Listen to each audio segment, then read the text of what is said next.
إن الحمد لله نحمده ونستعينه ونستغفره ونعوذ بالله من شرور أنفسنا ومن سيئات أعمالنا من يهده الله فلا مضل له ومن يضلل فلا هادي له أشهد أن لا إله إلا الله وحده لا شريك له وأشهد أن محمدًا عبده ورسوله يا أيها الذين آمنوا اتقوا الله حق تقاته ولا تموتن إلا وأنتم مسلمون يا أيها الناس اتقوا ربكم الذي خلقكم من نفس واحدة وخلق منها زوجها وبث منهما رجالا كثيرا ونساء واتقوا الله الذي تساءلون به والأرحام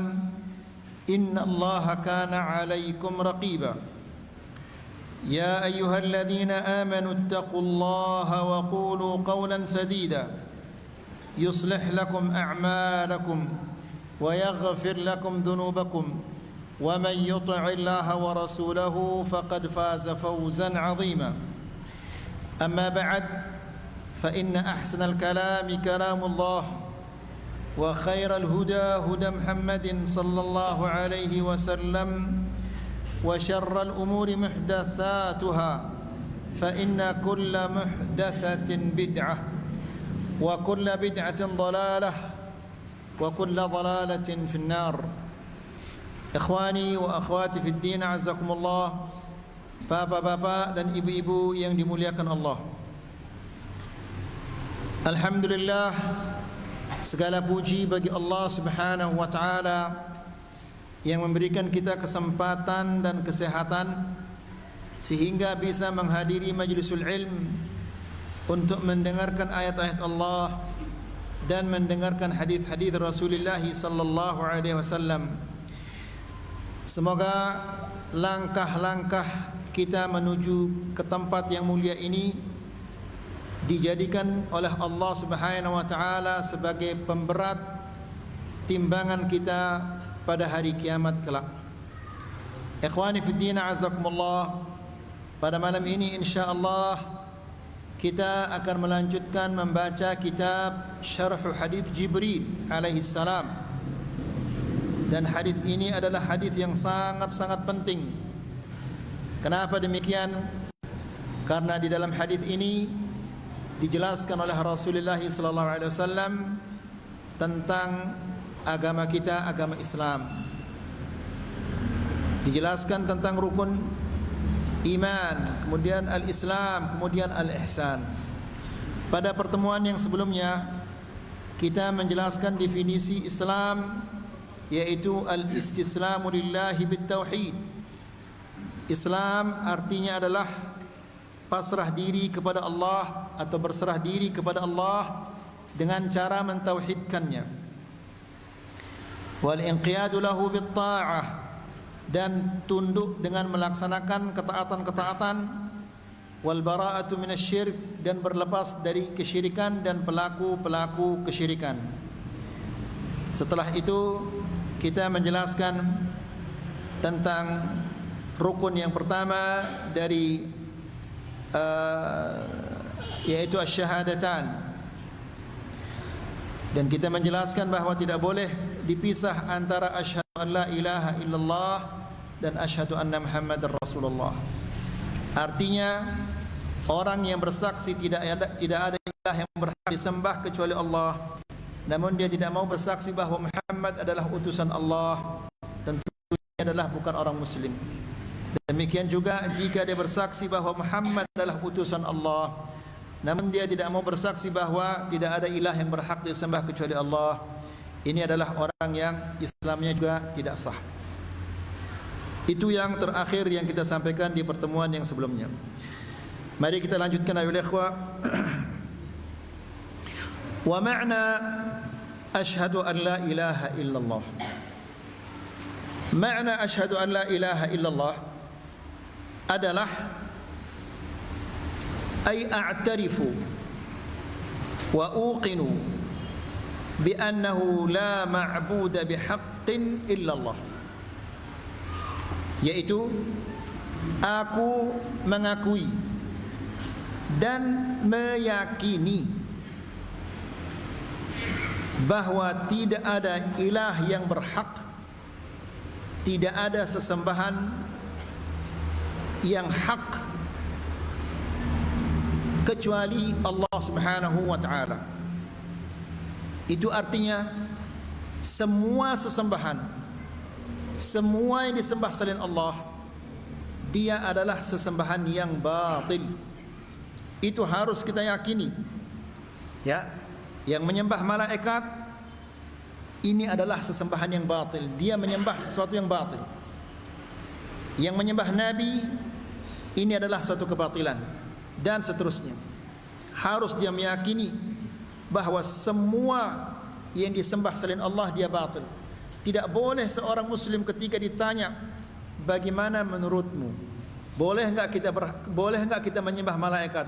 Nah, ini wallahu a'lam, saya tidak tahu ini. Tidak boleh dia mengatakan demikian. Kalau dia mengatakan demikian berarti dia bukan orang muslim. Kalau dia ditanya, boleh enggak menurut antum ini kita menyembah nabi karena nabi adalah makhluk Allah yang paling mulia? Nah, wallahu a'lam, saya tidak tahu. Kalau dia mengatakan demikian maka Islamnya tidak sah. Seorang muslim ketika ditanya, boleh enggak kita menyembah malaikat? Tidak boleh, haram, kafir kamu kalau kamu sembah selain Allah. Bagaimana kalau gitu, kalau kita menyembah nabi, Nabi Muhammad sallallahu alaihi wasallam, nabi yang paling mulia? Harus dia tegas mengatakan tidak boleh kalau kamu menyembah selain Allah, menyembah nabi atau siapa saja, dia kafir. Ya, harus dia meyakini bahwa ilah yang berhak disembah hanyalah satu, yaitu Allah Subhanahu wa taala. Fa inna la nafiyatun lil jins. Karena la di sini la ilaha, lam di sini la di sini menafikan segala bentuk sesembahan selain Allah. Wa ilaha ismuha, ini adalah ism mabniyun ma'aha 'ala al-fathi fi mahalli nasb wal khabaru muqaddarun taqdiruhu bihaq fayakunu taqdirul kalam, maka dengan demikian takdir kalam ini adalah la ilaha bihaqqin, tidak ada ilah yang hak, tidak ada ilah yang benar. Itu arti la ilaha, bukan artinya tidak ada Tuhan sebagaimana sebagian kaum muslimin ya yang mengartikan la ilaha illallah artinya tidak ada Tuhan kecuali Allah. Kif tidak ada Tuhan kecuali Allah? Berarti yang menyembah pohon berarti dia menyembah Allah, yang menyembah bintang berarti dia menyembah Allah, yang menyembah malaikat berarti dia menyembah Allah, yang menyembah nabi berarti dia menyembah Allah. Karena dia tidak ada, dia mengatakan tidak ada Tuhan kecuali Allah, berarti ini Allah, itu Allah, itu Allah, itu Allah. Ya. Jadi ikhwan fillah azakumullah, tafsiran yang benar atau makna yang benar adalah tidak ada ilah yang berhak disembah, karena ilah itu banyak, Tuhan itu banyak, tapi semua Tuhan-Tuhan itu adalah Tuhan yang batil, yang tidak berhak untuk disembah. Ya. Walaysa ma'na la ilaha, bukanlah makna la ilaha itu annahu laysa hunaka aliha. La ilaha bukan berarti tidak ada ilah. Ilah itu banyak, Tuhan itu banyak. Bahkan ikhwani fi din azakumullah, Allah Subhanahu wa taala berfirman, afara'aita man ittakhadha ilahahu apa? Hawahu wa adallahu Allah ala ilm. Tidakkah engkau melihat atau bagaimana menurutmu ya Muhammad tentang seseorang yang menjadikan hawa nafsunya sebagai Tuhannya? Jadi Tuhan itu bukan hanyalah malaikat, bukan hanyalah nabi, bukan hanyalah pohon, bahkan hawa nafsu ini juga bisa menjadi Tuhan. Apabila hawa nafsu, kesenangan hati ini diikuti saja, apa yang diinginkan oleh hatinya diikuti, walaupun itu bertentangan dengan perintah Allah dan Rasulnya tetap diikuti, maka itu sesungguhnya dia telah menjadikan hawa nafsunya, kesenangannya sebagai ilah, sebagai Tuhan. Karena antara sifat ilah ini adalah yuta' fala yu'sa, dia ditaati dan tidak ditentang. Ya, falaisa al-muradu nafil aliha, La ilaha di sini bukan berarti menafikan adanya Tuhan. Ya. Mana kita mengatakan tidak ada Tuhan? Itu banyak. Walakin al-murad nafyul alihati allati hiya haqq. Tapi yang dinafikan, yang ditiadakan, ya, yang kita ingkari adalah adanya ilah yang kepada siapa? Orang yang punya. Ini dia yang punya, minta kepada tidak punya. La haula wala quwwata illa billah. Ini lebih parah daripada pengemis minta kepada pengemis.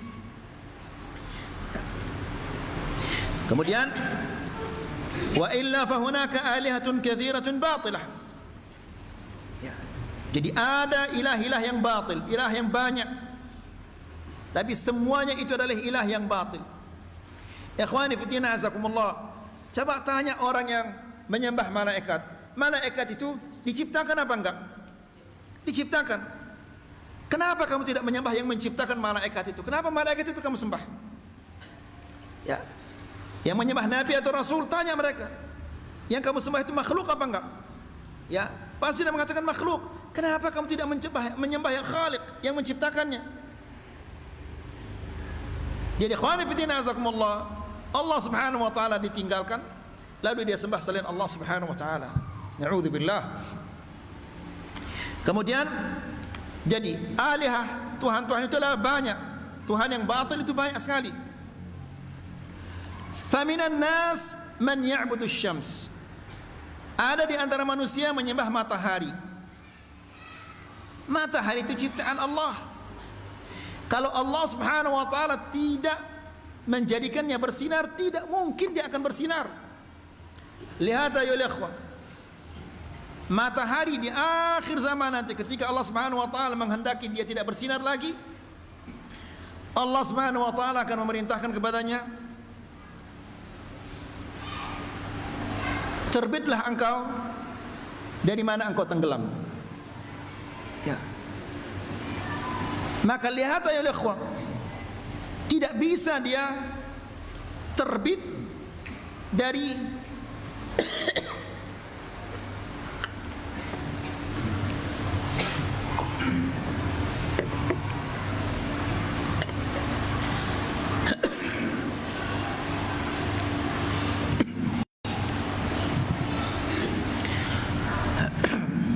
jadi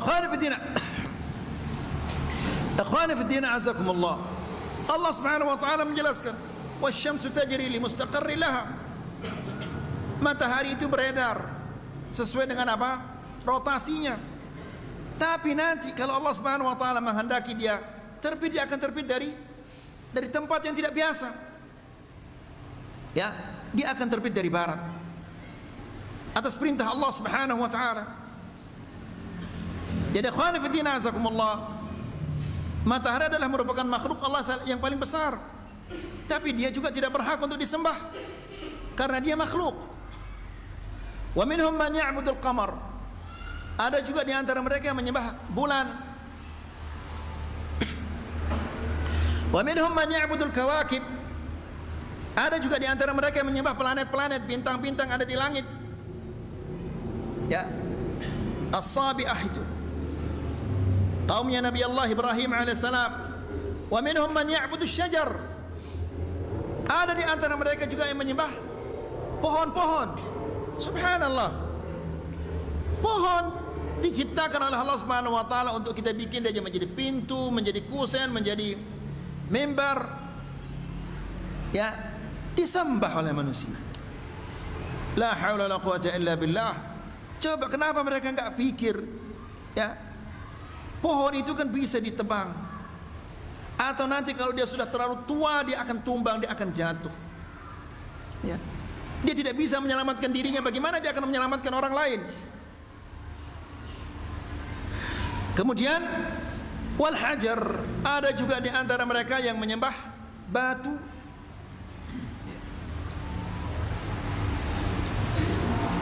Akhwani fid din azakumullah, Amr ibn al-Jamuh, dia merupakan salah satu pembesar kota Madinah.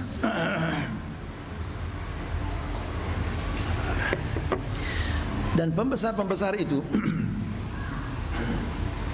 harus di rumahnya ada patung, ya, supaya setiap pagi dia ucapkan selamat pagi kepada patungnya, dan dia apabila dia akan tidur dia ucapkan selamat malam, dan juga supaya mereka dijaga. Amr bin al-Jamuh ini dia tidak tahu kalau anak-anaknya sudah masuk Islam, demikian juga istrinya sudah masuk Islam. Apabila Amr bin al-Jamuh ini sudah tidur nyenyak, maka anak-anak ini bangun tengah malam, kemudian diambil patung itu, kemudian dilempar di bahasa kita longkak. Anak sekarang nggak tahu nama longkak. Tahu kalian nama longkak? Hah? Nggak tahu kalian longkak. Anak sekarang nggak pernah ngeliat longkak. Jadi apa namanya? Lubang untuk buang sampah. Begitu dia bangun pagi-pagi, dia cari patungnya untuk mengucapkan selamat, tapi tidak ada patungnya. Ya, marah-marah dia. Marah-marah kesana kemari dia marah. Kemudian dia keluar cari, ditemukan patungnya itu di longkak itu. Lalu dia ambil, dia bersihkan, kemudian dia lumuri pakai pakai minyak wangi, karena dia orang kaya raya. Lalu dia bersumpah, kalau saja saya tahu siapa yang melakukan demikian, saya akan lakukan ini dan ini. Besok malamnya lagi, begitu dia sudah ngerok, Amr bin al-Jamuh ini, patung ini diambil lagi oleh anak-anaknya, kemudian dibuang lagi di longkak itu. Dicari lagi, begitu dia bangun pagi ingin mengucapkan selamat pagi kepada patungnya, ternyata patungnya tidak ada. Marah-marah dia. Dicari lagi keluar, ditemukan lagi di longkak itu. Untuk ketiga kalinya sudah ini. Ini dikasih dia pedang, patungnya ini digantungkan pedang. Wahai, dia bicara sama patungnya, wahai patungku, ya, seandainya aku tahu siapa yang melakukan kejelekan ini terhadapmu, niscaya aku akan lakukan ini dan itu dan terhadapnya. Ini sekarang aku serahkan pedang ini, aku gantungkan pedang ini di lehermu, silahkan kamu bela dirimu. Tapi begitu dia ngerok tidur, diambil lagi patung ini, dibuang di longkak itu, dan diikat dengan apa? Bangkai kambing, bangkai anjing. Ya, begitu dia bangun, dia tidak heran karena sudah 2 kali dia kehilangan Tuhan. Ya, sekarang ketiga kalinya, maka dia datang ke longkak itu, ditemukan dia Tuhannya atau patungnya terikat dengan diikat dengan bangkai anjing, ya. Lalu dia mengatakan, lau kana fika khair, kalau seandainya ada kebaikanmu, ma kunta anta wal kalbu fi qaranin, kalau engkau ada kebaikanmu, tidak mungkin engkau akan diikat bersama bangkai kambing itu, bangkai anjing itu. Tapi engkau tidak ada kebaikanmu sehingga engkau diikat dengan bangkai anjing. Jadi akhwani fi din azakumullah, ilah yang batil itu adalah banyak sekali. Ya. Di sini Syekh kemudian mengatakan, wa minhum man ya'budul amwat, dan ada juga di antara mereka yang menyembah orang-orang mati. Tentunya dia tidak akan rukuk sujud di depan orang mati itu. Ya, datang ke kuburan, kemudian minta kepada orang sudah mati. Apa yang seharusnya dia minta kepada Allah, ini adalah syirik. Atau dia minta kepada orang yang sudah mati. Apa yang bisa dilakukan oleh manusia, itu adalah syirik. Minta kepada orang mati, beras. Coba dia minta kepada saya beras misalnya, saya kasih dia beras. Tapi kalau dia minta kepada orang mati, apakah mampu orang mati ini memberinya dia beras? Tidak mungkin dia akan bisa memberinya beras itu. Meminta kepada orang mati apa saja, ya, yang mampu dilakukan oleh manusia, lalu kita minta kepada mereka, ini adalah syirik. Kemudian wal qubur wal adrihah, ada juga yang menyembah kuburan, menyembah dharih, makam-makam, ya, sehingga makam itu dibuat seperti rumah, dibikinkan dia kubah, kemudian dipasangkan dia listrik, kemudian ada KWH-nya, kemudian ada kelambu-kelambunya, ada penjaganya, ada tukang kebersihannya, cleaning service-nya, ada yang macam-macam. Ya, la ilaha illallah. Pernah kita datang ke penasaran lihat ke suatu makam di Jawa. Bagaimana rupanya? Ternyata di sana ada makam Mbah Fulan namanya. Sudah sekian kali, sekian banyak makamnya. Lalu kita tanya kepada penjaganya, kenapa Mbah ini banyak sekali makamnya ini? Bukan satu makamnya, lebih dari satu makamnya. Kalau nggak salah 6 atau berapa. Apa katanya? Ini Mbah ini setiap kali masjid ini kotor, dia bangun dari kuburnya kemudian dia nyapu. Dia tahu ini gajah naik dokar ini, ya, nyapu dia. Kotor lagi nggak ada nyapu, bangun dia dari kubur. Kemudian kita tanya dia, kira-kira Mbah yang luar biasa hebat ini siapa yang paling banyak mengunjunginya? Ya, yang paling banyak mengunjunginya. Oh, setiap pekan Mbah ini banyak sekali dikunjungi oleh siapa? Penjual syahwah itu. Faham maksudnya ya ikhwan? Faham antum? Ya alhamdulillah. Jadi yang paling banyak mengunjunginya ini adalah penjual-penjual syahwah itu. Ya, supaya kenapa? Supaya laris. Nasallallahu alaihi wasallam. Jadi Mbah ini membantu orang untuk berzina, wala haula wala quwwata illa billah. Nasallallahu alaihi wasallam. Hatta inna minhum man ya'budul baqar. Bahkan ada di antara mereka yang menyembah sapi. Subhanallah, sapi dibikin jadi rawon, enak dia ya ikhwan. Dibikin jadi empal, enak dia sapi itu. Disembah sapi itu. Sekarang kan orang India kan ngamuk itu. Kata Syekh fil Hind di India, ya, mereka melarang kaum muslimin untuk apa? Berkurban dengan sapi. Kenapa? Karena Tuhannya dimakan ini. Tuhan mereka digorok, kemudian digoreng, kemudian dijadikan dia kari dan yang lain-lainnya. Diganti dengan apa? Enggak boleh kalian menyembelih pakai sapi, pakai kambing. La haula wala quwwata illa billah. Kemudian bal hunaka man ya'budul furuj wal iyad billah. Bahkan ada yang menyembah kemaluan. Nasallallahu alaihi wasallam. Ya.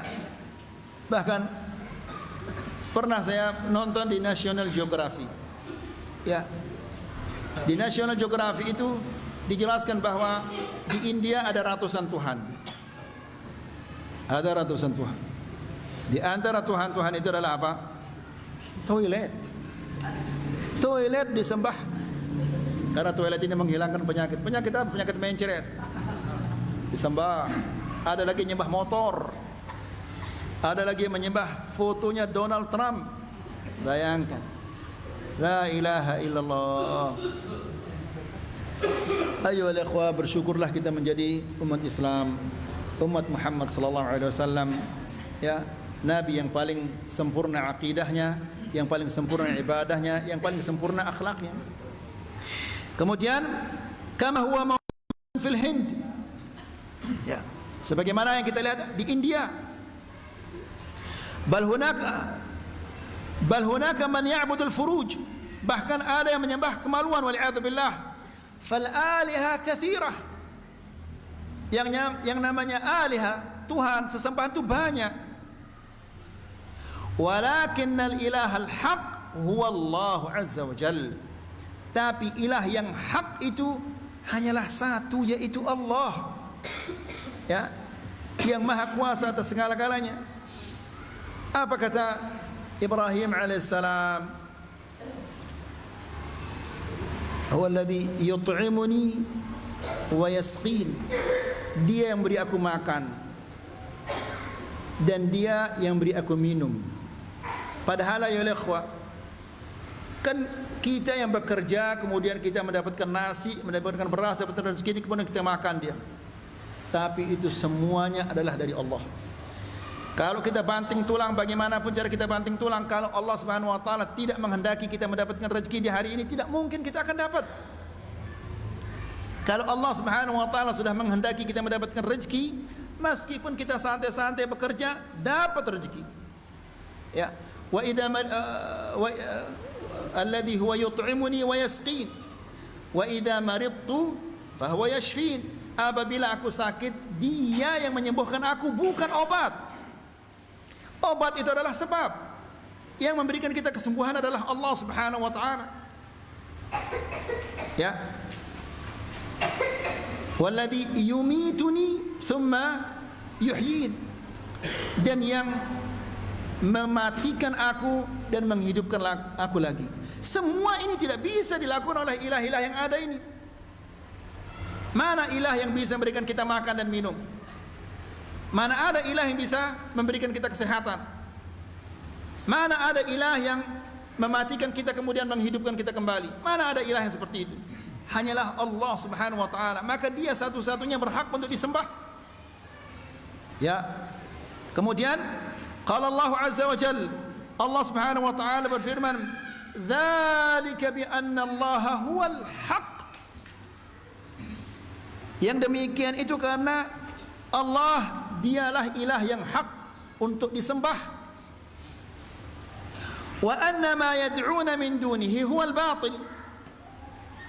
Dan apa yang mereka seru, apa yang mereka sembah selain Allah, Dia itu adalah batil. Wa anna Allah huwal aliyyul kabir. Dan bahwasanya Allah Subhanahu wa taala Dia yang maha tinggi dan Dia yang maha besar. Di ayat yang lain Allah Subhanahu wa taala berfirman, "Wa man adallu mimman yad'u min dunillah man la yastajibu lahu ila yaumil qiyamah wa hum 'an du'aihim ghafilun wa idza husyira an-nasu kanu lahum a'daan." Allah Subhanahu wa taala mengatakan, "Wa man adallu." Siapakah yang lebih sesat? Artinya tidak ada orang yang lebih sesat dari Dia. Dia paling sesat sudah. Siapa itu? "Wa man adallu mimman yad'u min dunillah." Siapakah yang lebih sesat daripada orang-orang yang menyeru selain Allah, meminta beribadah kepada selain Allah Subhanahu wa taala? Man la yastajibu lahu ila yaumil qiyamah, yang tidak bisa mengabulkan permintaannya sampai hari kiamat. Ya. Karena yang diminta itu adalah imma dia malaikat yang sedang sibuk mengerjakan perintah-perintah Allah Subhanahu wa taala. Tidak mungkin malaikat yang sibuk dengan mengerjakan perintah-perintah Allah kemudian ada satu, "Ya malaikat, berikanlah aku kesehatan." Tidak mungkin dia akan tinggalkan perintah Allah Subhanahu wa taala kemudian dia menjawab mengabulkan permintaan si fulan atau si fulan. Faham maksudnya ya ikhwah? Faham apa belum faham? Ya, demikian juga Nabi itu sudah mati dia. Ya, dia berada dalam urusan yang luar biasa. Demikian juga wali. Ya, yang disuruh selain Allah Subhanahu wa taala, dia sedang berada dalam urusan yang luar biasa. Ya, tidak mungkin dia akan apa? Mengabulkan permintaan kita atau seruan kita sementara dia berada dalam kesibukan yang luar biasa sibuknya. Dia sedang berurusan dengan Allah.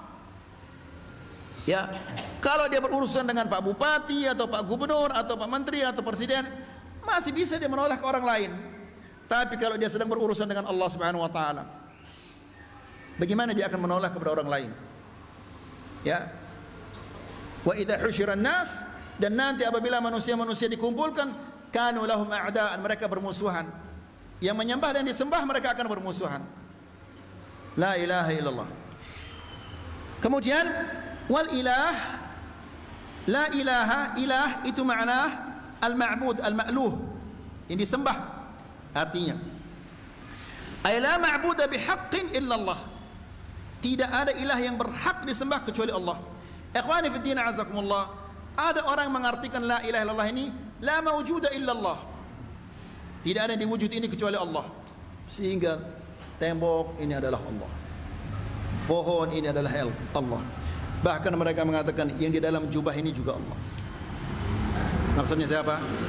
Dia sendiri. Ya, kalau yang di jubah ini adalah Allah Subhanahu wa taala, masa Allah akan menyembah Allah sehingga mereka tidak lagi salat, tidak lagi puasa, tidak lagi yang melakukan ibadah-ibadah yang lain. Ada juga yang mengartikan la ilaha illallah, la qadira 'ala al-ikhtira' illallah, tidak ada yang bisa menciptakan kecuali Allah. Benar apa enggak ini? Benar, tapi dia bukan yang hak. Ya. Abu Jahal, Abu Lahab, mereka juga mengatakan apa? Tidak ada yang bisa menciptakan kecuali Allah. Karena Allah berfirman, "Wala in sa'altahum man khalaqas samawati wal arda la yaqulunna Allah." Kalau engkau tanya mereka, orang-orang kafir itu, siapa menciptakan langit dan bumi? Mereka mengatakan Allah. Wala in sa'altahum man khalaqahum, apabila kau tanya kepada mereka siapa yang menciptakan mereka, niscaya mereka akan mengatakan Allah. Berarti mereka meyakini kalau tidak ada yang bisa menciptakan kecuali Allah Subhanahu wa taala. Kalau begitu kita mengartikan la ilaha illallah, berarti Abu Jahal dan Abu Lahab dan yang lain-lainnya adalah apa? Muslim jadinya. Faham ya ikhwah? Kemudian ada juga yang mengartikan la ilaha illallah, tidak ada Tuhan kecuali Allah. Berarti semuanya adalah Allah. Yang disembah, yang menyembah matahari berarti dia menyembah Allah. Yang menyembah bulan berarti dia menyembah Allah. Ya, la ilaha illallah. Jadi Ahlus Sunnah mengatakan la ilaha illallah itu artinya la ma'budu bihaqqin illallah.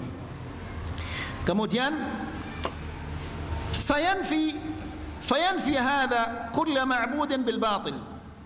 Jadi kalau kita mengatakan la ma'budu bihaqqin illallah, ya, pengertian yang seperti ini menafikan, meniadakan semua sesembahan yang batil. Ya. Yang dibenarkan hanyalah Allah Subhanahu wa taala karena dia adalah ilah yang hak. Wa kullu ma siwa Allah fa huwa ma'budun bil batil. Segala selain dari Allah Subhanahu wa taala dia sembahan yang batil. Tidak berhak untuk disembah. Buktinya dzalika bi anna Allah huwal haq wa anna ma yad'una min dunihi huwal batil. Yang demikian itu adalah karena Allah dialah ilah yang hak. Wa anna ma yad'una min dunihi, dan yang mereka sembah selain Allah Subhanahu wa taala itu adalah batil, sesembahan yang batil. Ya, ikhwani fi din azakumullah, orang yang bawa ajimat, apa tujuannya itu? Apa tujuannya kira-kira? Ya ikhwan. Apa tujuannya bawa ajimat? Supaya dia selamat, supaya dia apa lagi? Kebal, supaya dia ini dan itu. Ya. Kira-kira siapa yang lebih mulia? Nabi sallallahu alaihi wasallam atau yang bawa ajimat ini? Nabi sallallahu alaihi wasallam sebagaimana sudah kita jelaskan di peperangan Uhud, nancap 2 besi di pipinya. Ya, kemudian bibirnya juga apa? Patah, bibirnya sobek. Kakinya terkilir Nabi sallallahu alaihi wasallam. Ya. Nabi itu ayolah ikhwan. Terluka dia. Masa orang yang bawa ajimat ini akan terjaga seperti itu? La ilaha illallah. Kemudian ikhwani fi din azakumullah, kalau ajimat ini boleh, kenapa Nabi sallallahu alaihi wasallam tidak pakai ajimat ketika dia perang? Ya.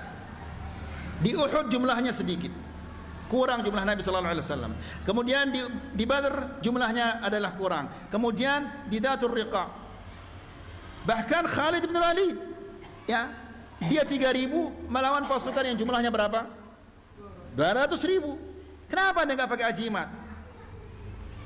Ya, karena mereka tahu kalau ajimat itu adalah haram, itu adalah syirik. Nabi sallallahu alaihi wasallam mengatakan innar ruqa wat tamaima wat tiwalata syirik. Sesungguhnya ruqa, jampi-jampi yang tidak syar'i. Innar ruqa wat tamaim, tangkal-tangkal, ya, wat tiwalata syirik, dan pelet-pelet itu semuanya dari syirik, menyekutukan Allah Subhanahu wa taala. Dan orang yang melakukan kesyirikan itu tidak akan diampuni dosa-dosanya oleh Allah Subhanahu wa taala dan diharamkan oleh Allah Subhanahu wa taala dia masuk surga. Ya. Nabi sallallahu alaihi wasallam ketika membaiat beberapa orang, ada 10 orang mau dibaiat oleh Nabi sallallahu alaihi wasallam. Satu persatu dibaiat sampai ke 9. Ketika 9 Nabi sallallahu alaihi wasallam tidak mau membaiatnya. Ya Rasulullah, kenapa engkau baiat 9 orang, yang satu ini engkau tidak baiat dia? Ya, karena di lehernya ada kalung. Kalung, dipakai kalung ini sebagai tangkal-tangkal. Diputus baru dia dibaiat oleh Rasulullah sallallahu alaihi wasallam. Ikhwani fi din azakumullah, coba kita berpikir sedikit. Ajimat itu siapa yang membuatnya? Manusia. Kalau kita pecah dengan ini ajimat ini, kemudian kita buang dia ke jangkih, apa enggak terbakar dia? Terbakar dia. Kenapa kita meminta sesuatu kepada yang tidak bisa berbuat apa-apa. Minta kepada Allah yang Maha Kuasa atas segala-galanya. Ya, la ilaha illallah. Ini kebal. Ini kebal. Ayyuhal ikhwah, yang namanya manusia sejak dulu sampai sekarang fitrahnya kalau ditusuk sama duri, ya dia akan kesakitan. Kalau dia ditusuk sama duri kemudian tidak kesakitan, ada hal yang tidak beres itu. Ya, kebal katanya. Lalu kalau dia kebal, apakah dia kebal nanti kalau dia dilanjak, dijagur sama malaikat di kuburnya? Ya, tidak mungkin dia akan kebal itu. Saya mana ini? Ada seorang teman saya, dia cerita bapaknya ini dia kebal katanya. Bapaknya kebalnya luar biasa. Tapi bapaknya ini kalau kumat sakit giginya nungkik dia nangis. Ya, dia katakan kepada bapak yang kebal ini, Pak, kan bapak kebal, terkenal kekebalannya dari Jawa, dari ini. Kan kebal, kenapa nggak bisa melawan sakit gigi ini? Ngamuk ngasuh bapaknya, marah. Coba lihat, kebal terhadap senjata ini senjata itu, tapi kalah sama sakit giginya. Apa gunanya itu? La ilaha illallah. Bahkan di Lombok Timur, ayol ikhwah, anaknya jadi tukang suntik, jadi perawat dan sekarang jadi dokter. Sebelum dia dapat hidayah, ini dia cerita kepada saya. Dulu Ustaz Sofyan, kalau saya ke puskesmas atau kemana-mana, saya katakan sama dokter, jangan suntik saya, percuma disuntik saya. Karena jarumnya bengkok terus, nggak bisa disuntik dia, bengkok terus. Kasih saya obat saja, percuma kalau saya disuntik katanya. Tapi giginya habis semuanya, sakit gigi. Ya, la haula wala quwwata illa billah. Hanya habis waktu kita, semoga ini bermanfaat. Wassallallahu ala nabiyina Muhammad wa subhanakallahumma hamdika wa asyhadu an la ilaha illa anta astaghfiruka wa atubu ilaik. Wassalamu alaikum warahmatullahi